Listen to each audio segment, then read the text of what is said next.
이번 영상은 이 주식 시장에서 시가총액이 큰 이 소수 종목들의 움직임이 우리 증시를 얼마나 왜곡할 수 있는지 거기에 대해서 우리가 공부해보는 시간을 갖도록 하겠습니다. 자, 지금 보시는 화면은 이 삼성전자의 일봉 차트입니다. 모두가 뉴스를 보고 또 금요일 날 장중 흐름을 보시면 아시겠지만 삼성전자가 무려 7.21% 거의 이렇게 급등이 나와 버렸습니다. 그렇죠? 우리는 알게 모르게 이 정보의 비대칭일 수도 있지만은 그날 외국인이 수량으로 240만 주, 기관도 100만 주 이렇게 매수를 하면서 삼성전자를 끌어올리는 그러한 모습이 나왔고, 우리가 장 후반에 이렇게 삼성전자가 거의 17시 50분쯤 됐었죠. 그렇죠? 우리 뉴스를 보게 되면 그때 공시가 아마 여기 있죠.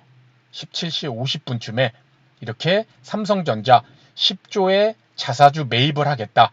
그렇죠. 그래서 3조는 소각시키고 이런 또 뉴스가 나오다 보니까 시장에서 시간외에서 단 우리 시간외가 이제 10분마다 이루어지잖아요. 그렇죠. 삼성전자가 3.18% 상승 마감을 하였는데 이 공시가 17시 50분, 요 17시 50분만 하더라도 삼성전자 시간에서 200원 하락하면서 움직임이 나왔잖아요.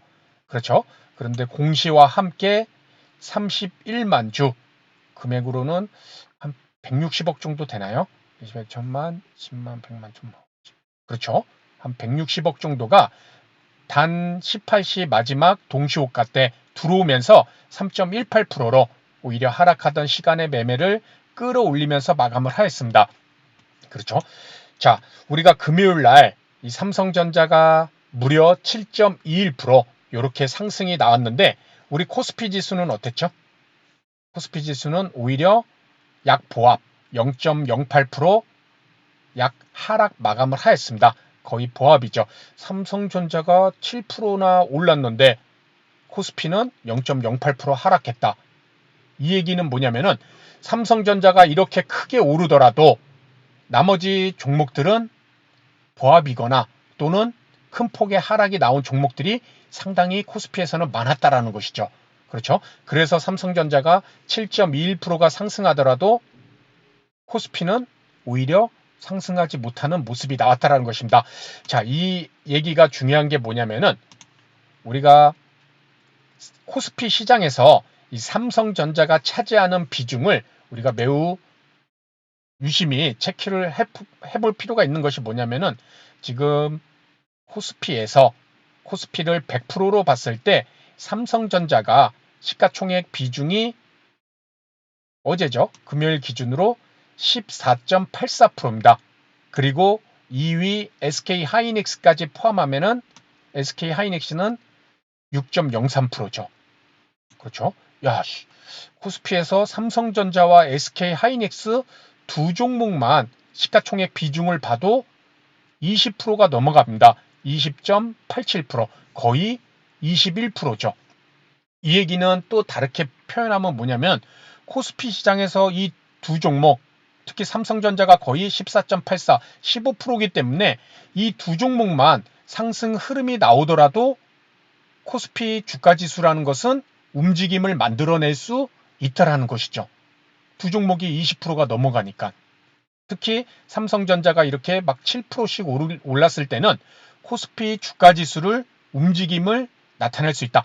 어제 만약에 삼성전자가 이렇게 7%까지 안 올랐다면은 우리 코스피 지수는 마이너스 1%, 2%대까지도 빠질 수가 있는, 그렇죠? 마이너스 1%대도 빠질 수가 있는 그러한 시장 환경이었다는 것이죠. 그것을 삼성전자가 7% 오르면서 강보합으로 만들어 놨다라는 것입니다. 왜? 이 시가총액 비중으로 봤을 때. 그렇죠? 그만큼 이 시장에서는 시가총액이 큰 종목들이 시장의 주가지수를 이렇게 크게 올리기도 내리기도 또는 다른 종목들 빠지는 거 봤을 때 더 내려야 되는 주가지수가 내리지 않는 이런 왜곡 현상이 나타날 수 있다는 것이죠. 그렇죠? 이것이 우리 개인 투자자들에게는 매매를 할 때 상당히 혼란을 줄 수가 있습니다. 자, 그러면은 어떤 점에서 혼란을 줄 수 있는지 요거 한번 보도록 하겠습니다. 이 주가지수와 종목의 착시 현상, 시장의 시가총액 비중이 높은 이 소수 종목들만 큰 폭의 상승이 나오면은 이 주가지수와 많은 종목들의 디커플링 왜곡 현상이 나타납니다. 쉽게 얘기해서 주가지수는 상승하거나 또는 크게 빠지지 않는데 왜 아까 봤듯이 우리 이런 시가총액 큰 비중들이 종목들 소수 종목이 상승한다면 그런데 내 종목들 또는 다른 종목들은 상승 흐름을 타지 못한다라는 것이죠. 지수가 올라도 이런 디커플링 왜곡 현상이 나타날 수 있다는 것이죠. 아까 살펴봤듯이 현재 코스피를 100으로 봤을 때 삼성전자 14.84, SK하이닉스 6.04 둘이 합해서 거의 20.87, 21%. 그렇죠? 그래서 이 시가총액 비중이 큰 소수 종목만 큰 폭의 상승이 나타날 경우 이런 위험성을 우리가 한번 보게 되면은 시가총액 비중이 큰 소수 종목만 큰 폭으로 상승함에 따라 주가지수는 당연히 비중이 높다 보니 주가지수를 움직일 수 있는 비중을 갖고 있는 거잖아요.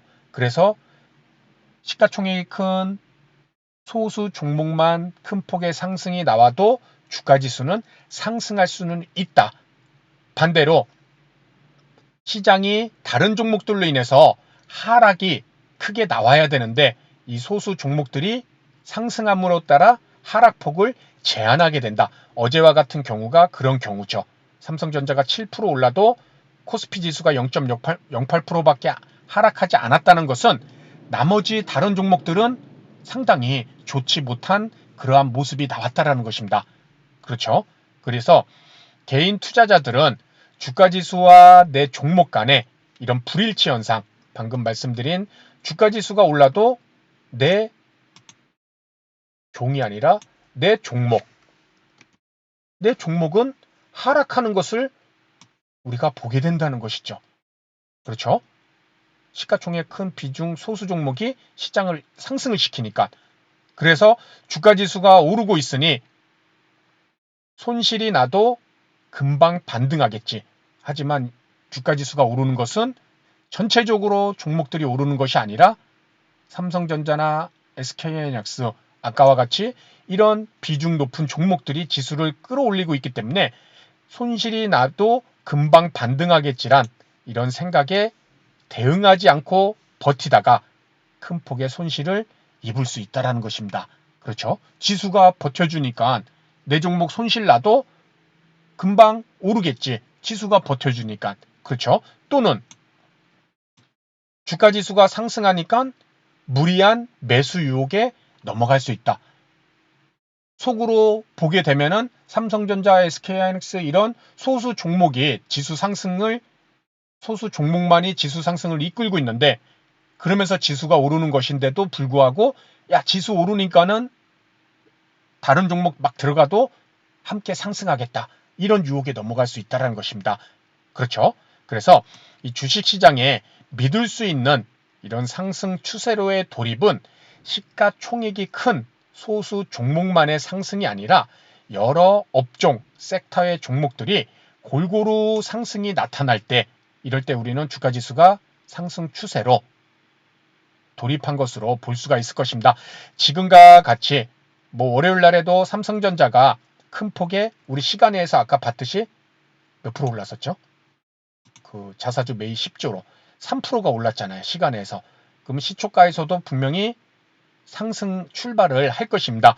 그렇게 됐을 때 주가지수도 어느 정도 움직임이 나타날 수도 있을 것이고 그랬을 때 야, 지수 상승하니까 장 초반부터 그냥 막 매수를 하자. 그렇죠? 그런 것들은 우리가 조심을 해볼 필요가 있다는 것이죠.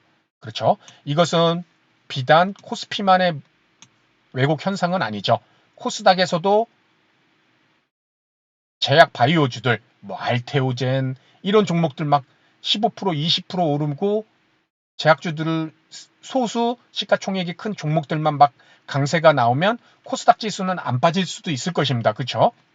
물론 비중이 뭐 삼성전자처럼 이렇게 코스피에서 차지하는 비중이 크지는 않지만은 그렇게 막 급등을 해버리면 코스닥 지수도 소수 종목들로 인해서 움직임이 나타날 수 있다는 것이죠. 시가총액이 큰 소수 종목만으로. 그렇게 됐을 때 주가 지수와 내가 관심 있는 종목들 또는 내 보유 종목들 간에 이런 불일치 않은 디커플링 현상이 항상 나타날 수가 있다는 점, 이 점을 우리가 머릿속에 갖고 시장과 종목을 잘 파악을 하면서 대응을 꼭 해줄 필요가 있을 것 같습니다. 그래서 오늘은 이 주가지수와 시가총액이 큰 일부 소수 종목 간의 이런 왜곡 현상에 대해서 어떤 점에서 우리가 조심해야 되는지, 그리고 이러한 현상은 앞으로도 계속 나타날 수가 있기 때문에 항상 생각을 꼭 하시기 바랍니다.